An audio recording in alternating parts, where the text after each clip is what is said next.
when I was a kid, things like the rituals in Judaism where you wear, a shawl and people say, well, why do you have to do that?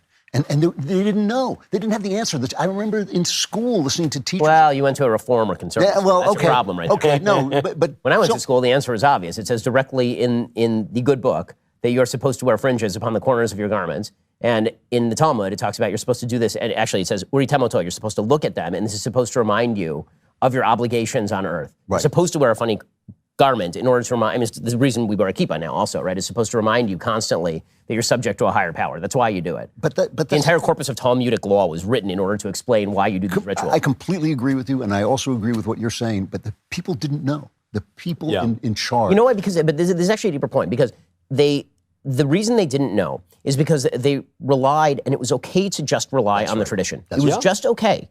And we have decided that that's no longer enough. And I know there's been drum I've been beating for a year now, quoting Oakshot to Michael, and Michael becomes very, very happy about his life because I'm doing it. But it is true that the vast majority of the things that we do in life are inherited traditions, and we used to just say that was okay.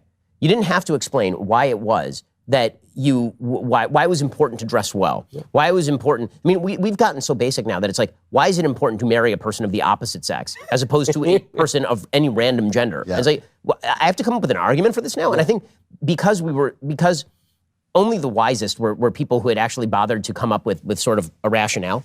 Everybody else just relied on the fact that there was a rationale, and they're like, I don't need to know how to explain this, because why would I possibly need to know how to explain this? There's actually, here's a bit of what we would call in Hebrew Devar Torah, right? Here's a little bit of biblical wisdom. So this is taught to me by a rabbi near where I live named Rabbi Goldberg. I think it's really good. So in Hebrew, the word for taste and the word for reason are the same word. The word is ta'am.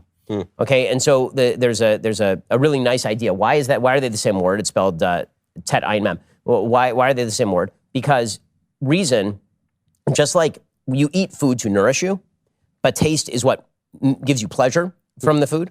You do the rituals and you do the things in life to nourish you. You don't actually have to have a reason as to why you're doing it. The reason just makes it better. The reason makes it better. The reason lives on top of the nourishing mechanism that is the rituals and traditions that you've been handed. Well, this is and what we've done is we've reversed that. We've basically said that every tradition is subject to tabula rasa reasoning. Explain to me why everybody should wear a suit. They shouldn't wear a suit. You should wear athleisure. Yeah. How do I defend a necktie? I don't know. I'm just going to wear it. I mean, this is why Burke defends the naughtiest word that you're not allowed to say today, which is prejudice. Prejudice in its simplest form, which is prejudgment, which we all engage in all the time. Right. We have to. I cannot write a 50-page treatise on every single thing that I am going to do before I do it. I would be absolutely paralyzed. I'd be impotent. I couldn't act in the world. And so we rely on these things. We always did.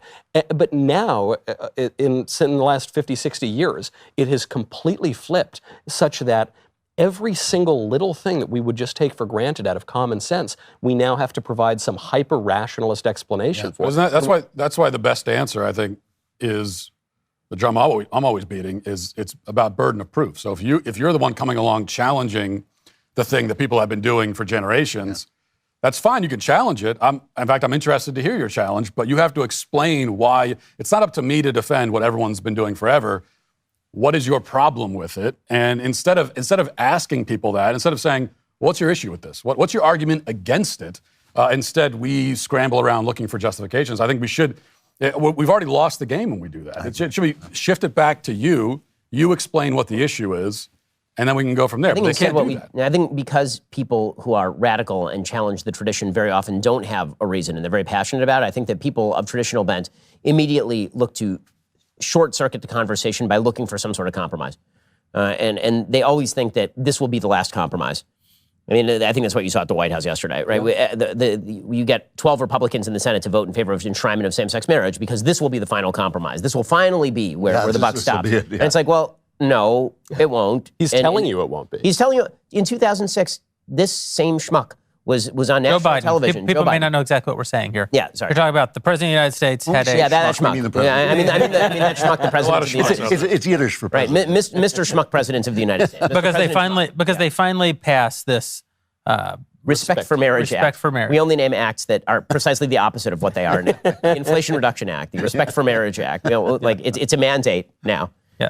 Soon it'll be So You Can Keep Your Kids Act. Right, exactly. And so Joe Biden goes out there and he, in 2006, says, we don't need a constitutional amendment to protect marriage because everyone believes that marriage is between a man and a woman. I voted for the Defense of Marriage Act. What exactly is the problem? Why would you even want to pass a constitutional amendment? We're now 16 years later, and he's he's openly saying that you're a bigot.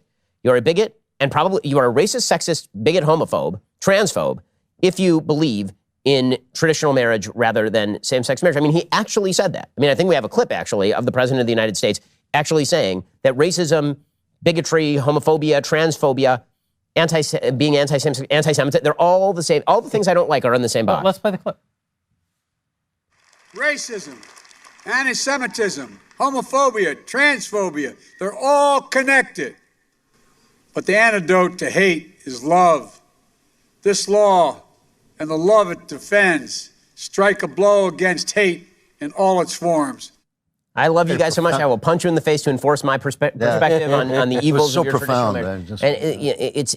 And then he says that he kept saying over and over, this is the first step.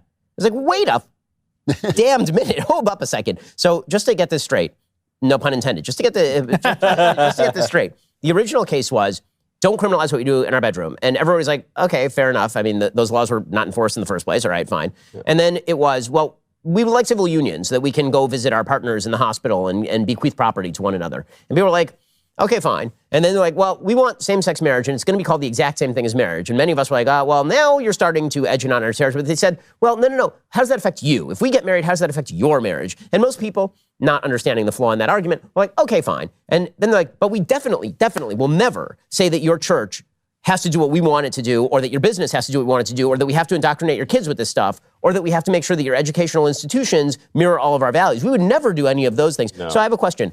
Why in the world, unless you're an insane, stupid jackass, would you believe them? They've been lying every step of the way.